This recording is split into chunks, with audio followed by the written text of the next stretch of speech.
to Stories Podcast. I'm your host, Amanda Weldin.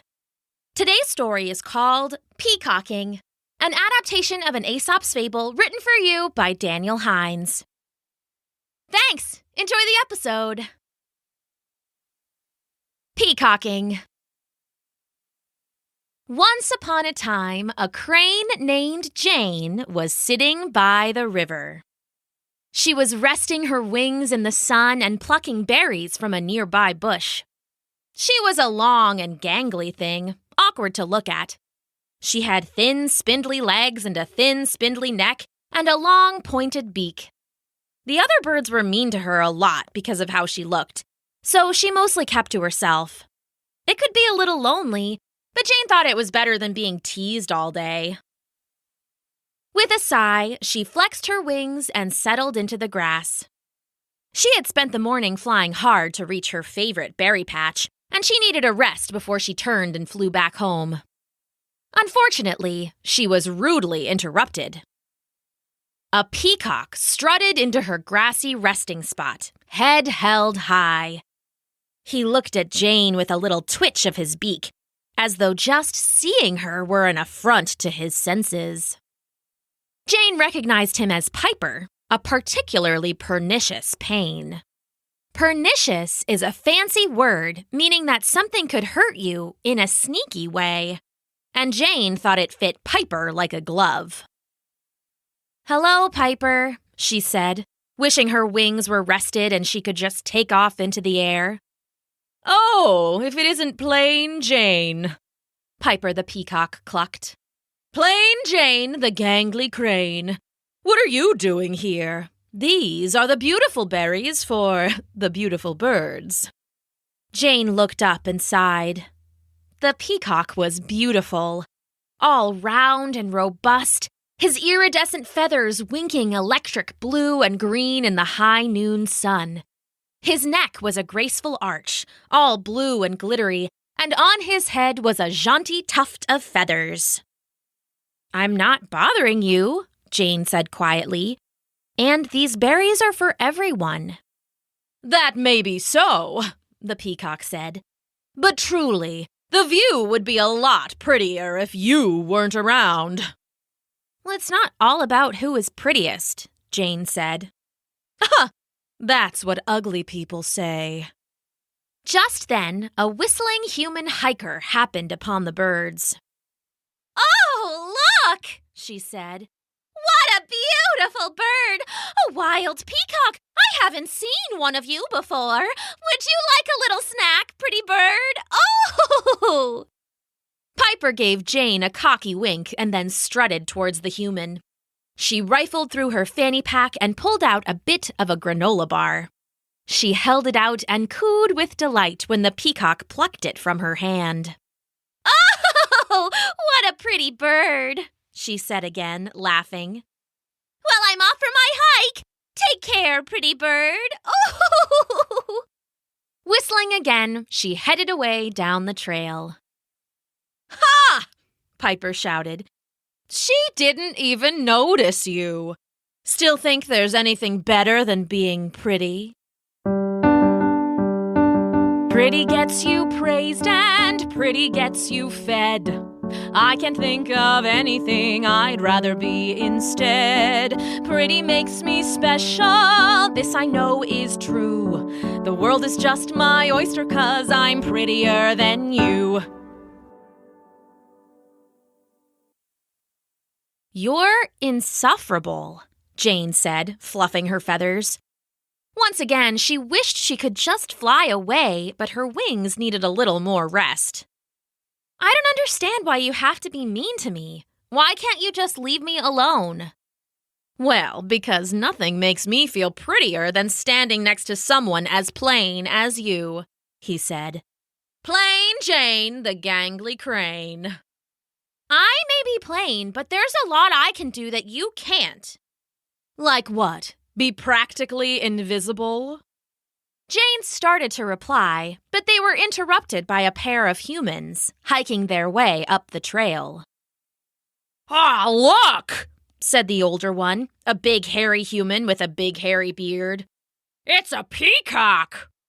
Wow, Dad, it looks so cool, said the little human, a boy with a sandy mop of hair. It's like a crazy blue.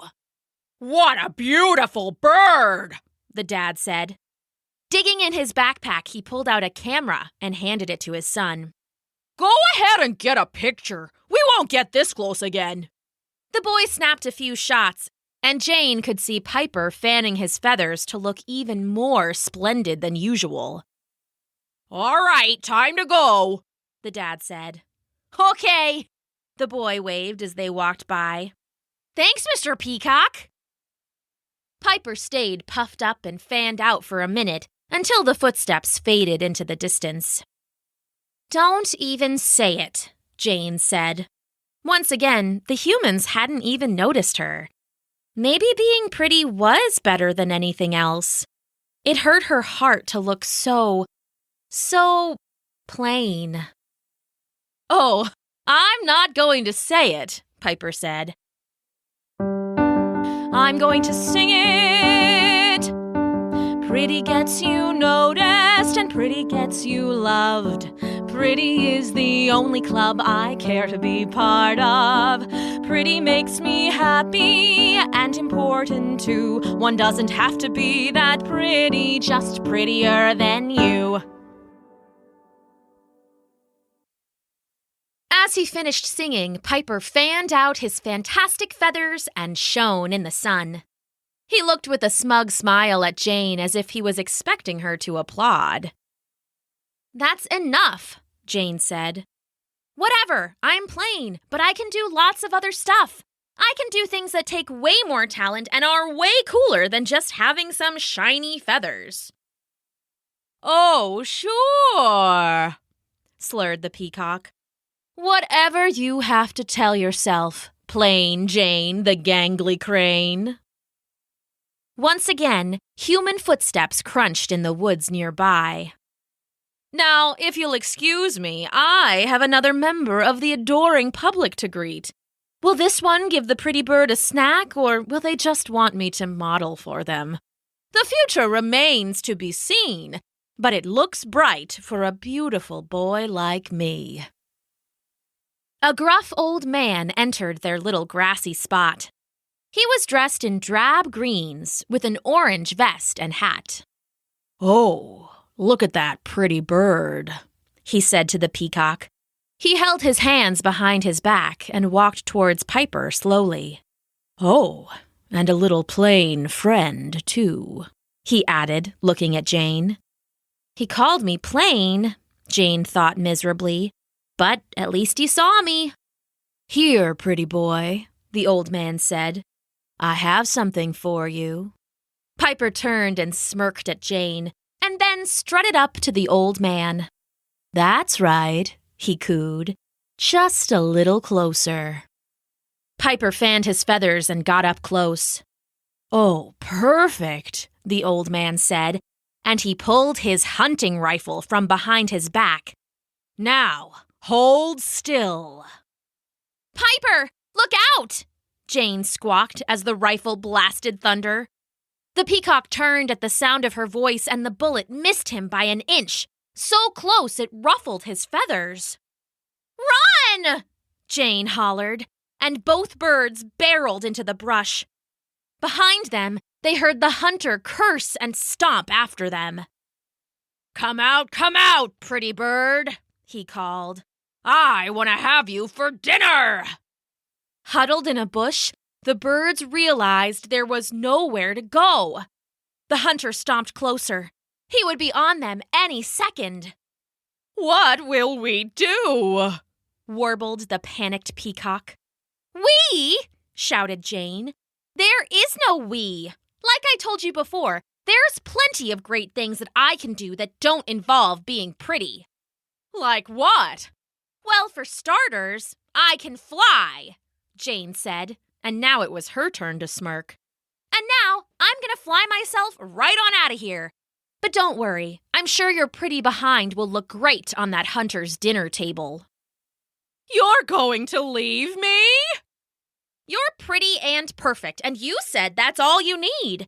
You don't want any help from plain Jane the gangly crane. Pretty matters more than anything you told me. That's what you've been singing, and I've listened to you closely. It looks like you were wrong, though. Hypothesis fell through. One of us can fly away, and sadly it's not you. Jane looked at Piper for a long time. I'm sorry, Jane, he said. I was such a bully for such a long time. I know I don't deserve your help. I'll run out and distract the hunter, and you fly away, okay? Ugh, no. What do you mean, no? Let me do this for you. No, we're going together. Together? How? The hunter's footsteps got closer, his rifle leveled near the ground at peacock height. Come out, pretty birdie.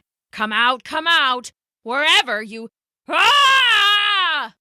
The birds exploded from the bush in a flurry of feathers. The hunter tumbled backwards onto his rear end, and his rifle flew into the grass. What in the world? He shouted, and he watched the gangly crane flap her way into the sky with the round little peacock clutched tightly in her talons. Get back here! Never! Jane shouted, laughing as she fought her way into the sky and flapping into the distance. Oh, I'm flying, said Piper as he watched the ground drop away beneath him. I can't believe you can just do this.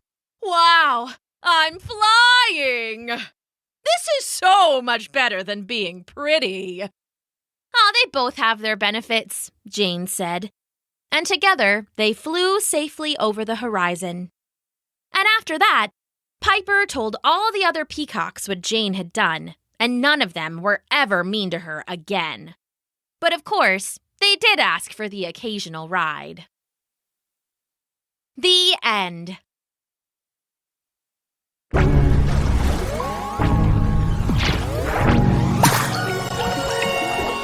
Thanks for listening!